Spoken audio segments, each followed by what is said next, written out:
Good morning, friends. So, in the previous lectures, we have seen renewable and non renewable sources of energy. So, I repeat, what are renewable sources? Sources which can be replenished after a short time. For example, wood. So, we cut wood and use firewood, but we can always grow trees and it is renewable. It is available very soon. It gets replenished very fast. And non-renewable sources are those sources which takes a lot of years to make. For example, coal and petroleum. So we distinguish between renewable and non-renewable.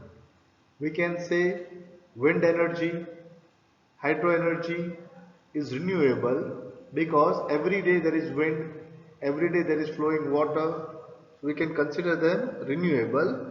But coal and petroleum, the coal used in thermal power plant is not renewable. Cow dung we can say renewable because it is available every day.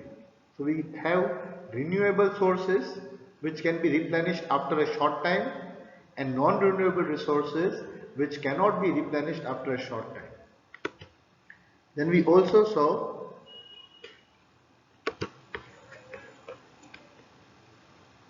the conventional and non-conventional sources of energy. Conventional sources which has been used for ages. A convention is something like a rule. So conventional sources are something that has been used throughout the ages, like firewood, cow dung, coal, wind energy. Yes, so all these sources of energy has been used for a very long time. These are conventional sources of energy. Yesterday we saw how a thermal power plant works. The coal is burnt to convert water into steam. The force of the steam pushes the turbine which generates electricity. Hydropower plant, water is filled in a dam, the gates are opened and water is allowed to flow in a regular manner. The flowing water, so water in the dam is potential energy, the flowing water is kinetic energy, so potential gets converted into kinetic. That kinetic energy moves the turbine mechanical which produces the electrical energy. Then there was wind energy by windmills. The wind moves the blades of the fan, which again moves the turbine and produces electricity. So, electricity is made from thermal power plant, hydropower plant and wind power plant, and there is wind farms also. In yesterday's lecture, we saw the drawbacks, yes, the specific conditions where this is possible. Then we also saw one very important thing called the biogas plant or gobar gas. In the biogas, there is only the farm waste. The wasteland, the biodegradable waste of the farmland is decomposed by anaerobic bacteria or anaerobic respiration, giving out methane and hydrogen gas, which is used as a fuel. And the byproduct is also a very good organic manure. So those are the conventional sources we have seen. In today's lecture, we will visit the non-conventional sources of energy. So what are non-conventional or unconventional sources of energy? Actually, it should be the non-conventional sources of energy. Okay. So any new source of energy we seek to exploit. What is the meaning of exploit? Make use of. We want to make use of a new source of energy, but now we have to understand. To make new source of energy, we should have specific devices. For example, to make electricity from coal, we have a thermal power plant. To make electricity from flowing water, we have a hydropower plant. To make electricity from wind, we have got a windmill. Now here, to exploit a new source of energy, we would need specific devices, means new machines need to be made, keeping that energy source in mind. Now, why use this non-conventional sources of energy? Why use non-conventional sources of energy? So we discussed yesterday, we have got a thermal power plant. Yes, the thermal power plants create smoke pollution, dam construction harms the ecosystem, wind energy has its limitations. Because of this, we have to look to now newer sources of energy. So recently, means not recently, quite a few years back, Some new sources of energy are seen as solar energy, energy from the sea, that is a tidal energy, wave energy, and ocean thermal energy, heat of the sea. Then you got geothermal energy, heat of the earth, and nuclear energy. So these sources of energy are non-conventional sources of energy which has very recently been developed. Now let us see each one in detail. So solar energy is used in solar cells also we know, but first we talk about a solar cooker. Okay, so we know the sun which we see presently has been radiating enormous amounts of energy in many different forms, in the form of heat, in the form of light and other spectrum also, but we do not make use of this. The sun has been glowing for 5 billion years, yes, and the sun is throwing its light on all sides of the solar system. Only a fraction of it reaches the earth's surface. Means the sun is throwing energy in all directions and the earth is comparatively small, so a very less amount of energy reaches the earth's surface. Now what does the science develop? What have we seen? A black surface absorbs more heat compared to white surface or a reflecting surface. So black surface absorbs more heat. So what we do? We make a solar cooker which is black in color from the outside. From the outside it is black in color. Why? It can absorb more heat. So solar cookers and solar water heaters use this property. What? A black surface area, it can absorb more heat. So inside there is a reflecting area, a steel case. Okay. Then there is a mirror. This mirror can be a concave mirror also. Why concave mirror? It will focus all the sunlight on the food. So solar cooker is colored black colored from the outside, reflecting surface on the inside. On the top there is glass and a mirror which can be a concave mirror. So this construction absorbs the heat of the sun and helps to prepare the food. Now we say why solar cooker? So in the kitchens we burn the LPG gas. LPG as we know is a non-renewable source of energy. After some years it will be very difficult to produce this source of energy. But sunlight is constantly available. So we do not burn LPG, but whatever we can cook on our terraces using a solar cooker, we can make the use of the solar energy to cook the food. So we have solar cookers which help us to cook the food. We have solar water heaters which help us to heat the water. We even have solar cells. Now we have got electric vehicles, solar vehicles. Yes, they are converting the light of the sun into electric energy. So, we see what a solar cell does. So, a solar cell is a device which converts solar energy into electricity. Now, the only thing, it develops the voltage of only 0.1, 0.5 to 1 volt and only 0.7 watt of electricity. So, solar cell is converting the light of the sun, the solar energy to electric energy, but you can see the low value. So one cell is not enough, so a large number of solar cells are combined in an arrangement called a solar cell panel. So what you can see in the picture here is a solar panel which has got many small solar cells inside. It is made up of many small solar cells. So solar panel can give a considerable amount of electricity. Now the government of India wants us to make more use of solar energy so that pollution becomes less. So government is giving subsidies. Subsidy means a lower cost for installing solar panel in your house. So if you install a solar panel in your house, solar cells, then your electricity bill comes low, and government is also supporting for two reasons, that we start using the solar energy, and second we help in reducing the pollution. So what are the advantages? principal advantages of a solar panel, they have no moving parts. Yes, they require very little maintenance. What maintenance? Because the solar panel is kept on the outside, sometimes dust may gather on the top. And because of the dust, the sunlight cannot reach the solar cell, so the electricity becomes less. So the only maintenance is that you should clean the solar cell once in a while. They work quite satisfactorily without the use of any focusing device.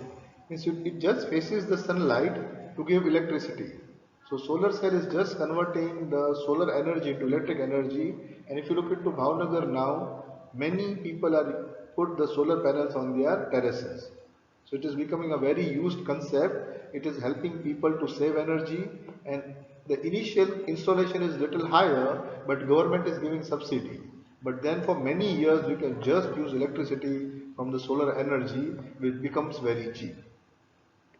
Another advantage is it can be put in remote and inaccessible hamlets.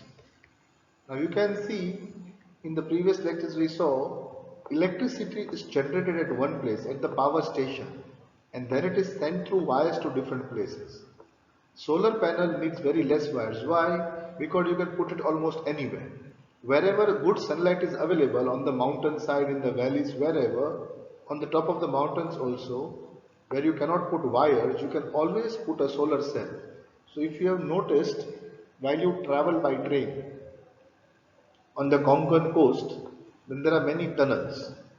Inside the tunnels there are lights, but the electricity is provided by the solar panels. So on the mountains they put the solar cells, the solar panels, and with the help of that electricity they provide the light inside the tunnels. So there the wiring is very difficult. So solar panels can are put there on the mountains, which convert the solar energy into electric energy. So very sparsely inhabited areas means where many people are not living, there laying a power transmission line may be expensive. So deep in the mountains, into deep villages, right where there are hills, we cannot put long wires, it is very expensive. But you can put a solar cell just anywhere, wherever sunlight is available, and we will get this form of electricity. Solar energy, the solar cell uses silicon, yes, which is abundantly available, and now research is going on. So if you are looking to take science, then you go into research part. Now research is going on to make the solar cell more and more efficient. More efficient means to generate more electricity from the same amount of solar energy. If you visit Central Salt, you will see they have used graphene in a solar cell, which has increased the efficiency of the solar cell. So in the November, when there is a foundation day of CSMCRI, it is open to the public. Visit there and see what new technology is being developed to make renewable sources of energy or using non-conventional sources of energy. So like I said, silicon used for making solar cell is abundant in nature. A lot is available. Okay? But to make solar cells needed special grade silicon, and that is limited. Now to make special grade silicon from silicon is still very expensive. It is still very expensive. Then silver is used for interconnection of the cells. Means in a solar panels all the cells are interconnected by silver, which adds to the cost. Okay, we say why are we using silver? We are using silver because silver is a good conductor of electricity. So you can see that it is a really costly thing for us to make solar cell or a solar panel. Okay, so it is a high cost and low efficiency, we can see, but still we prefer solar cells. Why? They are used in many scientific and technological applications. So in the movie you have seen, which was the movie Mangalyaan, not Mangalyaan, I forgot the name of the movie, but in the movie you saw the space satellites have got solar cells. So they run by the solar energy itself. So artificial satellites, space probes, Mars orbiters, they all use solar cells because we cannot carry a lot of electricity there. batteries will make the satellite very heavy. So solar panels are put which convert the solar energy into electric energy. So this becomes very efficient. Then relay stations in remote locations like the research labs in Antarctica, research labs in top of the mountain in Greenwich and also not Greenwich, Greenland and all. It is very remote. So there solar panels are used to generate electricity. Traffic signals, calculators and many toys are fitted with solar cells. If you see the newer toys now, they have got a solar cell which provides efficient enough energy to run the toy. Okay. Now how it is designed? It is specifically designed on an inclined roof, so more solar energy is incident over it. Domestic use of solar cells is limited due to the high cost, but like I told you, because the cost is high, the government initially gives subsidy. Means it is making the cost low. The government is helping people put up solar cells and solar panels in their house. The government is encouraging the use of solar energy to reduce pollution. Then we have got tidal energy. Now what is the tidal energy? So what are tides? Do you know what tides are? If you've been to any beach in Alam, say Kuda, Hatab, Ghoga, any beach of Bhavnagar on the Arabian Sea coast, you will see there are high tides and low tide. Means the sea goes back, low tide, the sea comes again, high tide. Yes?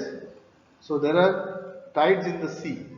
If you visit any shore of Bhavnagar, Kuda, Hatab, Ghoga, Alam, yes, you will see that Bhavnagar is a tidal port, means there are tides. The sea water recedes and comes back. It recedes and comes back. So now, this tidal energy, the energy of the tides, so why are the tides? Let us see first what are the tides. Due to the gravitational pull of the moon and the spinning of the earth, the level of water in the sea rises and falls. So this is called high tides and low tides. And the difference in the sea level is what gives us tidal energy. Means the water is coming and the water is going. It both is moving in front and moving at the back. That is mechanical or kinetic energy. So what is done? A dam is constructed with a narrow opening. Means it is made a small channel from where the tide will come in. At the opening, a turbine is fixed. So when the water is coming in, the water will push the turbine and make it move. So the moving turbine will give us electricity. So you can see in the picture, turbines support. When the water comes in, the tide comes in, the turbines move in one direction, producing electricity. When the tides go back, it again pushes the turbine and again it gives us electricity. So when the water is coming and when the water is going back, we can generate electricity in both the directions. The only limitation is there are limited locations, very limited locations where this kind of dams can be built. Now I told you like Bhavnagar is a tidal port. So we think we can make this kind of turbines in the Bhavnagar beaches or the coastline of Bhavnagar. But Bhavnagar is in the Gulf. So the flowing water brings a lot of silt and mud, means lot of mud. So these turbines will be filled with mud in Bhavnagar. Even though Bhavnagar is a tidal port, but it brings a lot of mud and silt, muck we call it. So that mucks will fix in the turbine and spoil the turbines. So this use is not started in Bhavnagar as of yet. We are going to think of such a way that there is no mud and silt, there is only flowing water. Because this will be efficient only where we have got flowing water. We have got tides in Bhavnagar on the whole coast of Bhavnagar, but you have seen the black color mud, the muck. So if we put the turbines there, it will be filled with muck and that will be useless. So we have to think of a newer technology or a new location where we can fix this turbine. Then we can get electricity from tidal energy also. Right? So tidal energy is one more non-conventional source of energy. Then we have wave energy. So where do you see the waves? So near the sea, on the seashore, sometimes deeper into sea, there are huge waves. So these huge waves also produce kinetic energy. Just like the tides, the huge waves also possess kinetic energy. So these waves, the movement of these waves can again be made to generate electricity. How? By moving a turbine. So you have seen this is a buoy, yes, which floats on the surface of the water. It rises and falls, and the ocean causes this to rise. So when the waves strike this, what happens? The turbines move. So as these buoys go up and down with the tide, they pressurize the water, means it pushes the water with high force. This pressurized water helps to move this turbine and electricity is produced. And the low pressure water is pushed back into the sea. So how are the waves produced? Waves are generated by strong winds blowing across the sea.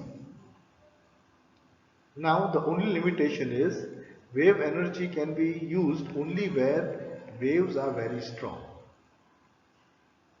Scientists are developing a wide variety of devices to trap the wave energy for the rotation of turbine, which can produce electricity. So you can see all this here again we have come to is a turbine has to be moved. So the kinetic energy of tidal energy, wave energy, wind energy, hydro energy, thermal energy, all is used to move the turbine, and the moving turbine produces electricity. Only the biogas plant and the solar cell do not have any moving parts. So this is another non-conventional source of energy. Now we go to ocean thermal energy. Like I told you before, thermal energy means heat energy. So ocean thermal energy means the heat of the ocean. Now let us see how the heat of the ocean is used to generate electricity. Okay, so you can see the water at the surface of the sea or ocean is heated by the sun and becomes warm, while the water in the deeper sections is cold. So this is a temperature difference. If you can see, the water on the surface here has become hot, right? And the water at the deeper surface is cold. So this is a temperature difference. So this temperature difference can be used to exploit and convert it into electricity. So what do we need for this? We need the ocean thermal conversion plants. Okay. Now, what is the limitation here? These plants can operate if the temperature difference between the water at the surface and at the depth of 2 kilometer is 293 Kelvin or 20 degrees Celsius or more. Means up to a depth of 2 kilometer we can use pipes, we can put pipes up to a depth of 2 kilometer, and in this depth of 2 kilometer the difference in the pressure should be 20 degrees Celsius or more. So where the water is shallow, this cannot be used. It has to be used in such a place where the top surface is very hot and the bottom surface is very cold, with a difference of at least 20 degrees Celsius between them. Okay. Now if there is a 20-degree difference, how it is used? So through the pipes, a warm surface water, so what is used? A volatile liquid like ammonia. Ammonia is a liquid with a low boiling point. So ammonia is used to, sorry, the warm water is used to boil this ammonia. Okay. Then the vapors of the liquid. So when it boils, it creates more pressure. Again, these are used to turn the turbine of the generator to produce electricity. Okay. So it is pumped into the warm surface. As it evaporates and rises, the water vapor pushes the turbine and electricity is produced. Then the water vapor is again put in the condenser which cools the water. So again the water comes down, yes, the cool water is sent down, and again in the warm surface ammonia is pumped through the pipes. So the circulating vapors of the ammonia give rise to generation of electricity.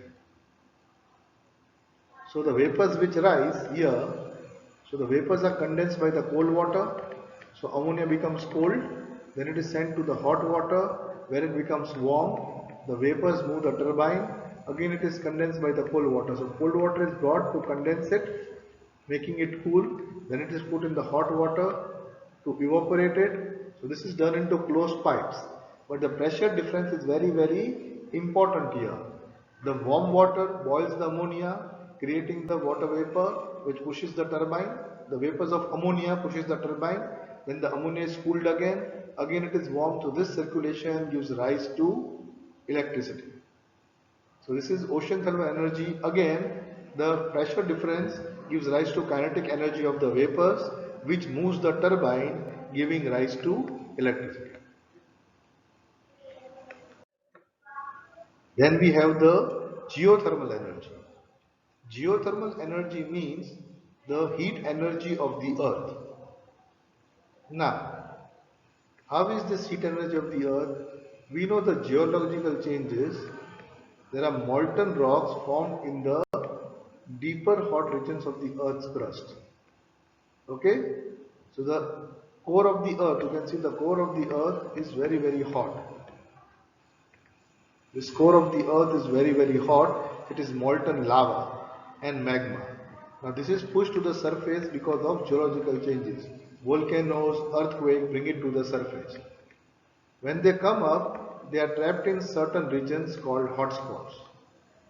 So certain places of the earth, there are these hotspots where the lava has reached the surface of the earth. You can see here, reach towards the surface. Now when underground water comes in contact with the hot spot, then steam is generated.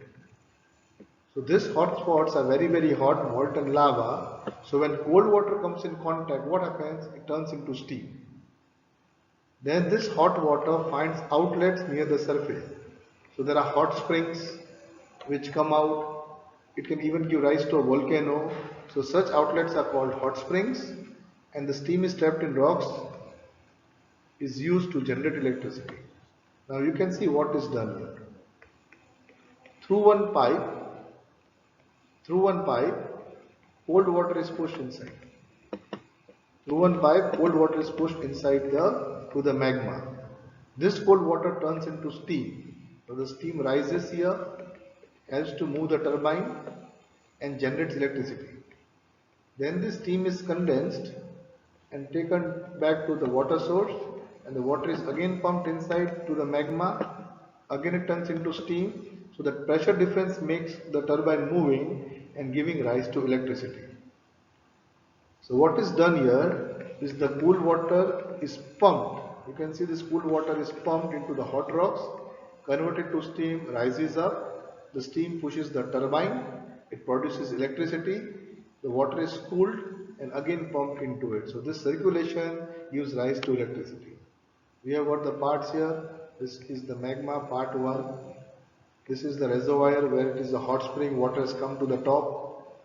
Then part 3 is the turbine which moves. Part 4 is the generator which produces electricity. This is the transformer. Then the electric means, the condenser, 7 and the cooling tower. This picture is not in the textbook, it is just for your information. The cost of production would not be much, but there are few commercial viable sites where such energy can be exploited.